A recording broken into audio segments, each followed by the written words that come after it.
Syederlun, seorang warganet diketahui melontarkan hinaan kepada ibu negara Iriana Jokowi saat berfoto dengan istri Presiden Korea Selatan. Kedua putranya Gibran Rakabuming Raka dan Kaesang Pangarep pun langsung bereaksi. Namun berbeda dengan kedua putranya, Ibu Iriana tidak marah dan malah meminta putranya untuk sabar.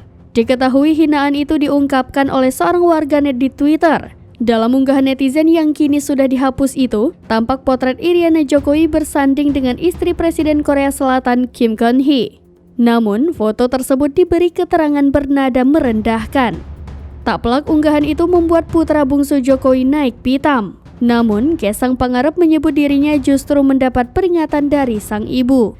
Melalui pesan WhatsApp, Ibu Iriana meminta sang putra bersabar. Kaesang pun mengaku hanya bisa pasrah seusai diperingatkan sang ibu. Sementara akun yang melontarkan kalimat hinaan ke Iriana memberi klarifikasi. Namun, klarifikasi tersebut dianggap membingungkan hingga Kaesang menanyakan lagi maksud dari perkataannya. Banyak yang menyarankan agar pemilik akun Twitter tersebut dilaporkan ke polisi.